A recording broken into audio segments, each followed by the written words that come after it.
How are you? I hope you are doing fine. In last lecture, we read this chapter, Nana Sahib की पुत्री मैना को भस्म कर दिया. Today we will move forward this to the hard words. So let's start. First word is दमन. आज हम जो ये शब्द है, इसमें कठिन शब्द है, उनके अर्थों को समझेंगे, उनके अर्थों को जानेंगे. पहला शब्द है दमन. दमन का अर्थ है दबाना. दूसरा है भीषण. भीषण का अर्थ होता है भयंकर. क्रूरता. क्रूरता का अर्थ होता है कठोरता. फिर है निरपराध. निरपराध का अर्थ होता है जिसका कोई अपराध ना हो. निरपराध जो शब्द है, इसमें उपसर्ग है निर और मूल शब्द है अपराध. इसका अर्थ क्या हुआ? जिसका कोई अपराध ना हो. फिर है भस्म. भस्म का अर्थ है जला देना, यानी राख कर देना.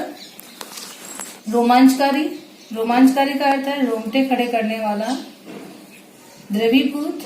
द्रवीभूत का अर्थ है करुणा से पिघला हुआ. आश्चर्य. आश्चर्य का अर्थ है हैरानी. अल्पवयस. अल्पवयस का अर्थ है कम उम्र या फिर छोटी उम्र. वासस्थान. वासस्थान का अर्थ होता है रहने की जगह. विध्वंस. विध्वंस का अर्थ होता है विनाश. विध्वंस में भी है उपसर्ग है वि और मूल शब्द है ध्वंस. विरुद्ध. विरुद्ध का अर्थ है विरोध में. शस्त्र. शस्त्र का अर्थ होता है हथियार. फिर है जड़. जड़ का अर्थ होता है जो जीवित ना हो, मतलब जिसमें प्राण ना हो.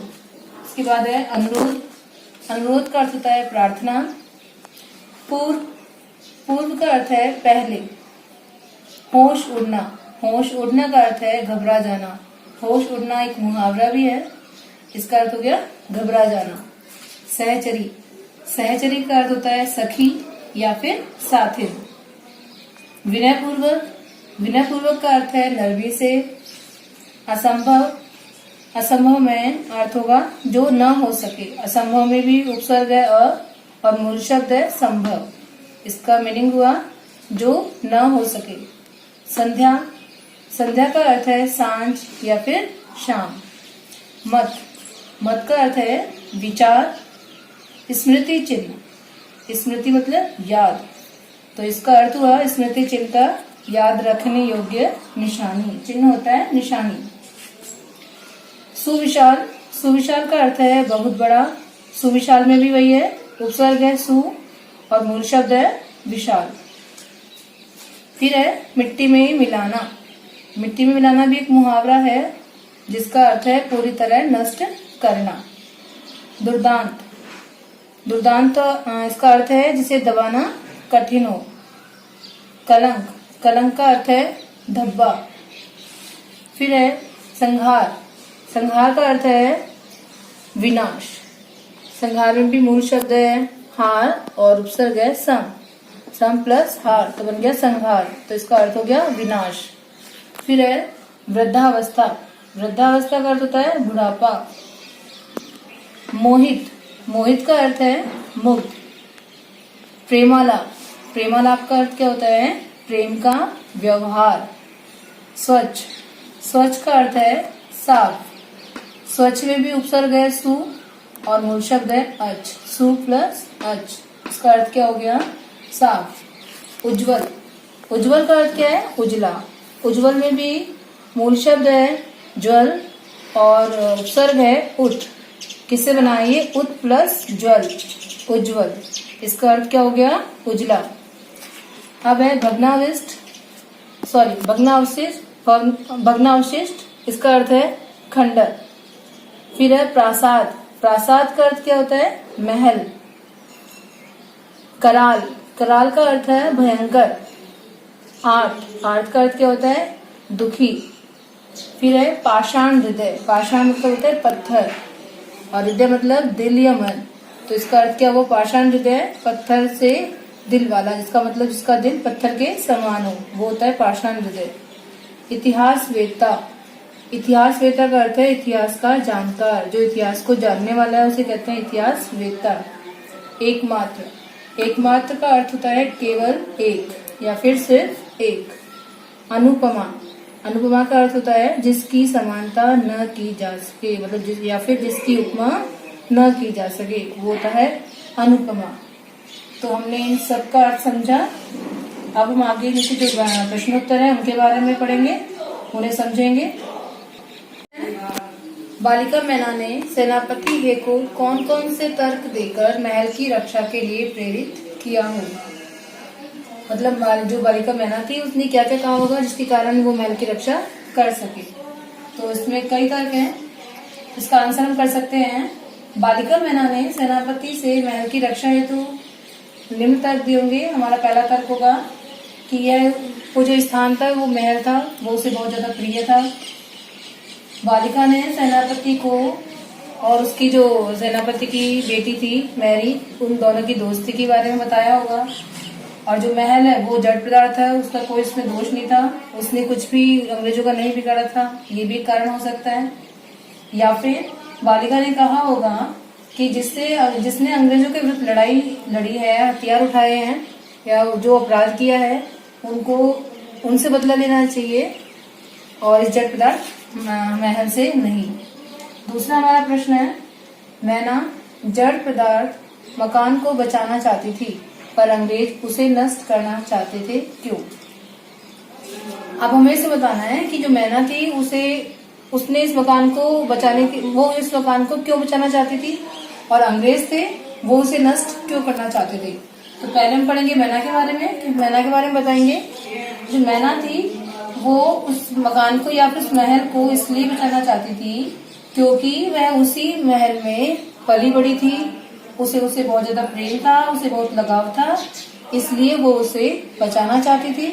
और जो अंग्रेज थे वो उसे नष्ट क्यों करना चाहते थे, क्योंकि वो जो महल था वो अंग्रेजों के दुश्मन नाना साहिब का महल था, और जो अंग्रेज सरकार थी वो उस पर बहुत ज्यादा क्रोधित थी नाना साहब पे, क्योंकि उन्होंने उनके विरुद्ध हथियार उठाए थे, उनका विरोध किया था। तो उन्हें ये आदेश मिला हुआ था कि जो भी उनकी संपत्ति है उसे नष्ट कर दिया जाए, इसलिए अंग्रेज उसे नष्ट करना चाहते थे। हमारा तीसरा प्रश्न है, सर टॉमस हे के मैना पर दया भाव के क्या कारण थे? जो सेनापति थे हे, उन्होंने मैना पर दया क्यों दिखाई, इसके क्या कारण रहे होंगे? इसका पहला कारण तो ये रहा होगा कि जो सर टॉमस हे थे, उनकी पुत्री जो मैरी थी, वो और मैना दोनों में अच्छी मित्रता थी, दोनों सखी थी, दोनों में बहुत आपसी प्रेम था। और जो बचपन में थे कभी सेनापति हे भी उनके घर पे आते जाते थे। तो ये सब बातें सुनी, जब उन्होंने हे ने सुनी तो उनके मन में मैना के प्रति दया के भाव उत्पन्न हुए होंगे, और जो उसकी बातें थी उनकी बातों ने उनके मन में करुणा के भाव जगा दिए होंगे, और इसीलिए उन्होंने निश्चय किया होगा कि वो उस महल की रक्षा करेंगे। और एक कारण ये भी रहा हो सकता है कि जो सेनापति हे थे उनकी भी बेटी थी और मैना भी एक छोटी लड़की थी, इस कारण उनके मन में उसके प्रति ममता के भाव जागृत हुए होंगे। प्रश्न नंबर 4, मैना की अंतिम इच्छा थी कि वह उस प्रासाद के ढेर पर बैठकर जी भरकर रो ले, लेकिन पाषाण हृदय वाले जनरल ने किस भय से उसकी इच्छा पूर्ण न होने दी।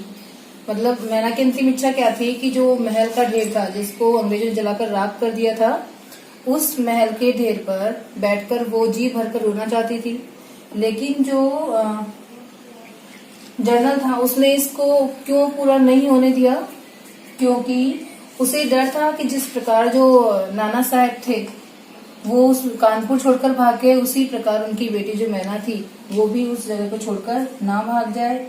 या फिर वो सोच रहे थे कि जो ब्रिटिश सरकार थी उन्होंने जो नाना साहब थे उन्होंने उसका विरोध किया था, तो वो उस पर बहुत ज्यादा क्रोधित थी। तो उसने आदेश दिया था कि वो जो नाना साहब की चाहे वो संपत्ति हो या फिर संबंधी उन सभी को नष्ट कर दे, उन सभी का अंत कर दे। तो यदि वो उसे पूरा नहीं करते हैं तो उसकी नौकरी जा सकती है। इसी कारण से उन्होंने जो मैना थी उसकी अंतिम इच्छा को पूरा नहीं होने दिया। प्रश्न नंबर 5 है हमारा, बालिका मैना के चरित्र की कौन कौन सी विशेषताएं अपनाना चाहेंगे और क्यों? मतलब ये हम सभी के लिए है कि जो हमने पाठ पढ़ा उसमें हमने मैनाक के चरित्र से क्या क्या सीखा, तो कौन कौन सी विशेषताएं जो हमने सीखी और उन्हें हम खुद भी अपनाना चाहेंगे। यदि हम अपनाना चाहते हैं तो क्यों। तो इसकी विशेषताएं कौन कौन सी हैं? निडरता, स्वाभिमानी, देश प्रेमी, भावुक और साहसी। जो बालिका मैना थी वो निडर थी और बहुत साहस के साथ उन्होंने अंग्रेजी सेनापतियों का, जो अंग्रेजी सैनिक थे, उनका डटकर सामना किया। अपने जो मन की बातें थी, अपने जो विचार थे उनके सामने रखे कि वो किस कारण से उस महल को बचाना चाहती हैं, जबकि वो जानती थी कि वो नाना साहिब की पुत्री हैं, जो कि अंग्रेजों के शासन के विरुद्ध जिन्होंने हथियार उठाए थे। फिर भी उन्होंने निडरता से अंग्रेजी शासन का सामना किया, उन सेनापतियों को अपनी बातें बताई। तो उनकी जो विशेषताएं कौन कौन सी हुई? साहसी, निडरता, स्वाभिमानी, देश प्रेमी, भावुक, ये सब। और यदि हम उन्हें अपनाना चाहेंगे तो क्यों? क्योंकि ये जो विशेषताएं हैं वो जिस भी मनुष्य में होगी, जिसमें भी होंगी, वही जीवन में आगे अपनी सफलता को प्राप्त कर सकता है, तरक्की कर सकता है। मतलब इन सब विशेषताओं को अपनाकर ही हम अपने जीवन में आगे बढ़ सकते हैं। प्रश्न नंबर 6 है, टाइम्स पत्र ने 6 सितंबर को लिखा था, बड़े दुख का विषय है कि भारत सरकार आज तक उस दुर्दांत नाना साहेब को नहीं पकड़ सकी। इस वाक्य में भारत सरकार से क्या आशय? अब ये जो वाक्य आया है इसमें भारत सरकार से आशय क्या है कि उस समय जो शासन था वो किसका था? अंग्रेजों का शासन था। मतलब जो हमारा भारत है उस पर अंग्रेजों का शासन था, जो ब्रिटिश सरकार थी वो शासन कर रही थी। तो इसलिए जो सरकार थी उसे भारत सरकार कहा गया, जो कि भारत पर रहते हुए भी जो अंग्रेजी शासन के लोग थे, ब्रिटिश शासन के लोग थे, वो लोग उस सरकार को संचालित कर रहे थे। इस कारण कहा गया है कि भारत सरकार उस दुर्दांत नाना साहेब को नहीं पकड़ सकी, क्योंकि भारत सरकार को अंग्रेजी शासन के लोग संचालित कर रहे थे और जो अंग्रेजी शासन के लोग थे वो भारतीयों से और भारत देश के विरोधी थे। इसलिए यहाँ पर भारत सरकार आया है किसके लिए? नाना साहेब के लिए, कि उन्होंने पकड़ा नहीं।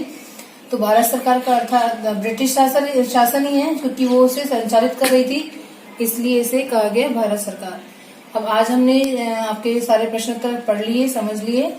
अब हमें इन सभी प्रश्नों को अपनी उत्तर पुस्तिका में करना है। धन्यवाद।